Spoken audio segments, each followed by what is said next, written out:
Tama na Eds. Naawa na ako sa'yo. At Kalingap Rab may ayaw nang ipapagawa kay Edo. Ano kaya ito mga Kalingap? Isang mapagpalang araw sa inyong lahat mga Kalingap, sanay hindi nyo po makalimutan na mag-like sa video na ito. At paunawa tapusin muna ang kabuuhan ng video na ito mga Kalingap at para malaman ang nilalaman nito. At maraming salamat po mga Kalingap sa pagpatuloy na pagsuporta lalo na kay Kuya Val Santos Matubang at kay Ate Edna Vlogs at Kalingap Rab, salamat po. Kalingap Rab may ayaw nang ipagawa kay Edo. At VNC ngayon lang ipinagtapat ito kay Kalingap Rab. Pero bago yun mga Kalingap ay pag-usapan muna natin mga Kalingap ang patungkol sa tambalan ngayon ng EDC mga Kalingap. Naging seryoso na nga ngayon si Eds kay VNC mga Kalingap sa kanyang panliligaw dahil kahit naman siya ay aminado sa kanyang sarili na kaunti na lang anya ang panahon nito at para hindi siya magsiseryoso para kay VNC. At kabilang na nga dito mga Kalingap ang paghatid sundo kay VNC. Dun palang mga Kalingap ay makikita na natin kay Edo na talagang gusto na nitong magkaroon ng girlfriend mga Kalingap sa totoong buhay. At ang nakakalungkot lang dito mga Kalingap no kung si VNC at Edo ay kung darating sila sa punto na sila ng dalawa ay minsan na lang sila ma-e-vlog ni Kalingap Rab dahil sa ito rin naman talaga ang mga mangyayari sa mga beneficiary ni Kalingap Rab kung ito'y papasok na sa pagbo-boyfriend. Hindi dahil na ayaw ng tumulong ni Kalingap Rab ngunit ayaw lang niya na pasukin ang privacy ng mga beneficiary nito kung sila ay nagka-jowa na or boyfriend mga Kalingap.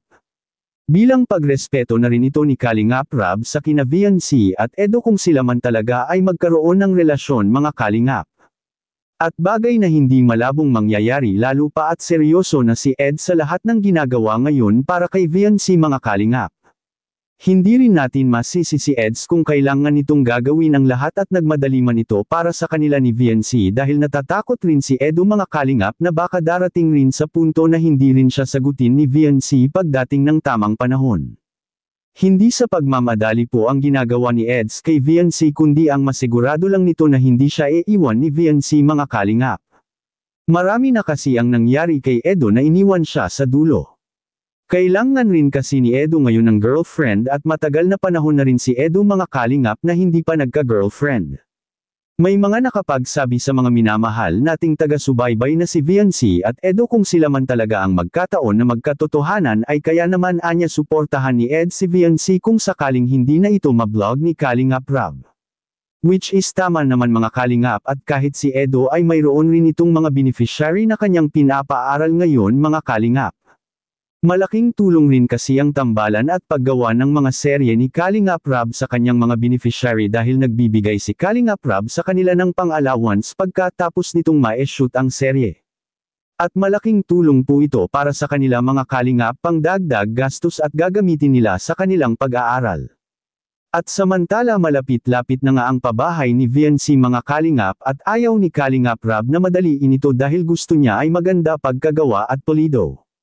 At hindi nga ito kayang matatapos mga Kalingap ngayong papalapit na ang Pasko at pipilitin anya ni Super Mock na bago magbagong taon matatapos na nila ang malaking pabahay para kay VNC at baka ito'y ma-ribbon cutting na, at sa kabilang dako naman mga Kalingap Rab may ayaw nang ipagagawa kay Edo. Ano kaya ito?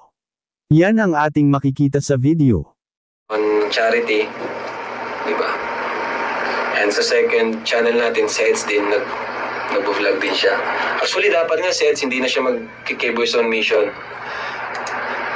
Sa totoo lang, no? Dapat si Eds hindi na siya mag-K-Boys on Mission kasi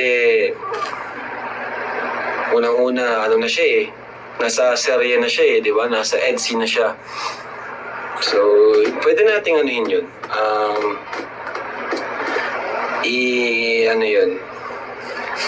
Pagplanuhan din, no? Na tanggalin na si Edo sa K-Boys on Mission.